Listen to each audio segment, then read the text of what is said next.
Pour la deuxième saison de Simon Turcotte Pêcheur, on a décidé de faire quelque chose d'absolument génial, de partir avec nos deux bons chums, Martin Beaulieu et Jesse Garneau. On s'en va cette année à Los Cabos au Mexique. Ça va être tout simplement génial.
Loïc, notre guide, nous a amenés dans des endroits absolument géniaux, des endroits qui sont méconnus du touriste, de un peu monsieur, madame, tout le monde lorsqu'ils viennent ici à Cabo.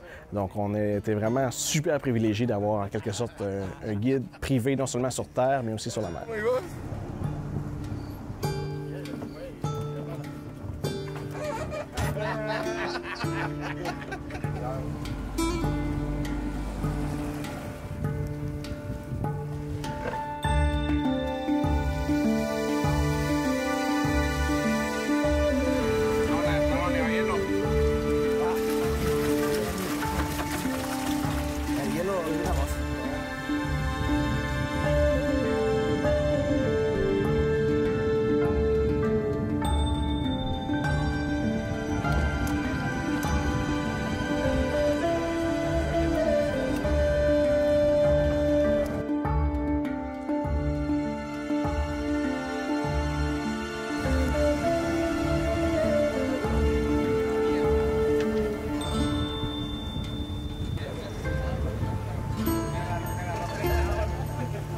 La journée a commencé aujourd'hui, on avait comme mission de capturer un gros thon. C'était vraiment un rêve pour moi que j'avais en venant ici à Los Cabos. Déjà, Martin et Jesse avaient eu l'opportunité d'en capturer un dans les journées précédentes. Donc là, c'était mon tour. Donc c'est ce qu'on visait cette journée-là.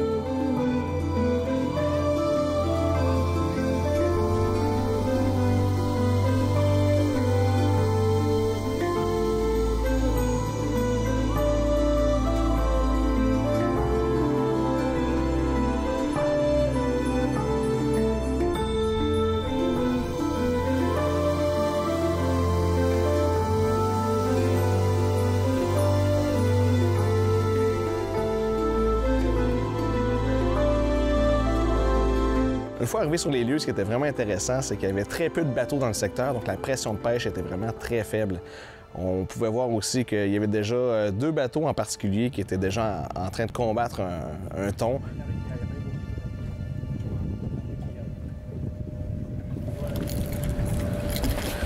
Là, on vient d'arriver, on est parti de la marina ce matin, puis on vient d'arriver après environ 1 heure de bateau sur le premier lieu de pêche qu'on va essayer, le thon. Là, ce que je fais présentement, c'est que je suis en train de remplacer les hameçons. Moi, je vais mettre un petit leurre comme ça pour le thon en surface. Donc, ça arrive des fois que le thon chasse en surface.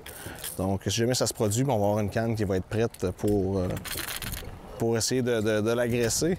Sinon, ce qu'on va faire aussi, c'est qu'on va pêcher à la dérive. Donc, à la dérive, la technique, c'est assez simple.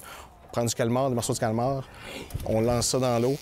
Et par la suite, on met aussi un morceau de calmar sur notre hameçon et on laisse dérouler la ligne à la même vitesse que le calmar dérive, que les morceaux qu'on a lancés au préalable. Puis quand le thon se promène dans les morceaux de calmar, il les ramasse toute la gang, puis après ça, ben, c'est là que ça va se passer.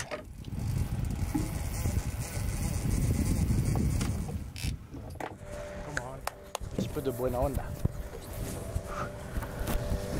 Buena onda! Ouais. C'est le jeu de l'attente qui commence. Loïc et Lalo se sont rendus compte qu'on dérivait trop vite. Donc, pour une pêche à dérive, surtout pour le thon, c'est important de dériver lentement. Donc, ce qu'ils ont voulu faire, c'est vraiment de restreindre la vitesse au maximum. Ils ont mis dans l'eau l'ancre flottante ou un peu le même principe qu'un parachute. Donc, ça fait en sorte que lorsque l'eau entre à l'intérieur de l'ancre, bien, ça crée une restriction. À ce moment-là, ça ralentit la vitesse de dérive du bateau. Ça, c'est vraiment intéressant. Ça nous permet aussi de demeurer sur place davantage, puis de s'assurer aussi que lorsqu'on lance le calmar dans l'eau, bien, les lignes, notre hameçon reste vraiment là, dans les morceaux de calmar qui viennent d'être lancés. Donc, ça, c'est un bel ajustement. Gracias, sí. Mais c'est pas un thon. Sí, se fue. Sí. Una bonita. Je vais prendre une belle petite bonite. ¿La tiro, no? Si. Bueno. C'est pas ce qu'on veut. Live! Sí, le iba a decir que le iba a quitarla. Et voilà. Merci. Un beau skipjack. Et voilà. Et voilà. Dans la même famille des thons et des maquereaux. C'est des poissons qui sont hyper forts, là.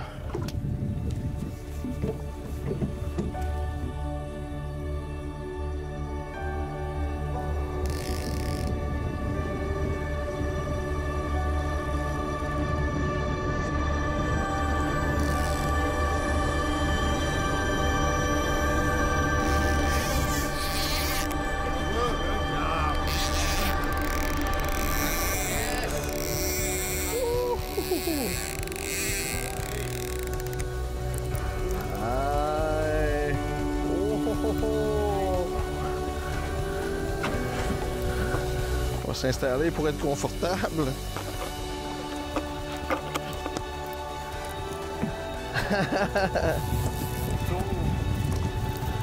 Le fun commence.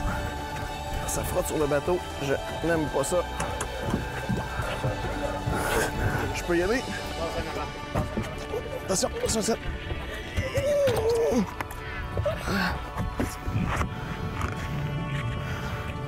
Ah! Ouh! Petite peur. Oh, les shit!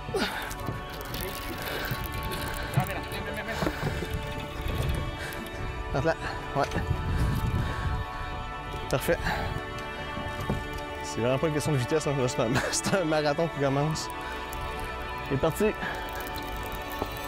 Ah! On a quasiment 1 kilomètre de fil.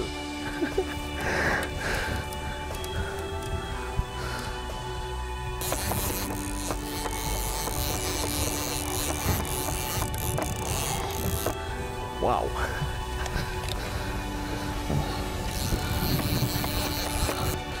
Incroyable, incroyable.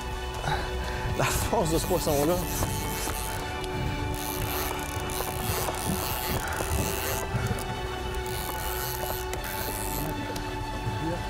Ouais. Oh, il s'en vient. Par la queue. Ou alors Il s'est rappé. Attention. Oh! C'est entouré là. Ouais. Il s'est entouré dans la queue. Imagina que la tuna viniera bien y no la tuve, no se me hace. On peut passer par ici. Yeah, good job, buddy. Elle a été relativement gentille. Wow! Faites attention, messieurs. Wouhou! Wow! Beau thon jaune. Incroyable. Puis une quarantaine de livres. Mon plus gros thon à vie, thon jaune. Le scabousse, ici. C'est lourd. C'est lourd, c'est lourd. Et j'ai les bras en compote. Ça se bat tellement fort. Tellement fort. On peut atteindre des pointes de 100 km/h. Hallucinant. Wouh!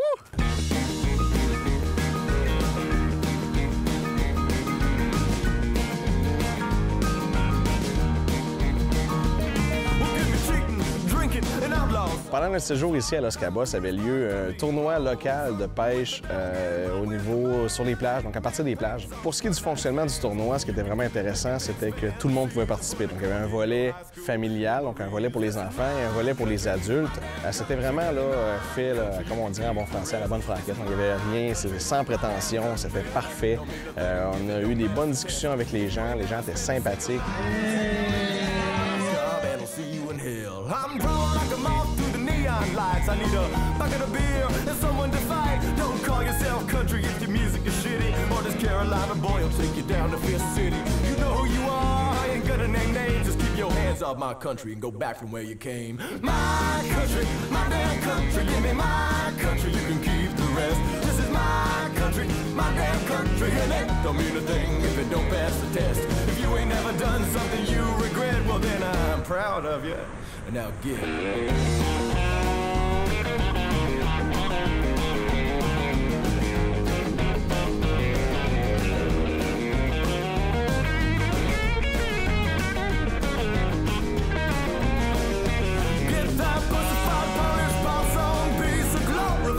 Rhyme out of my face. Wintertime, springtime, summertime, autumn. Show me to the jukebox, the yoke if you got 'em on. Country like Johnny, country like Merle, country like Loretta, that honky tonk girl. Et il y avait aussi des prix de présence dont on a eu l'honneur de participer.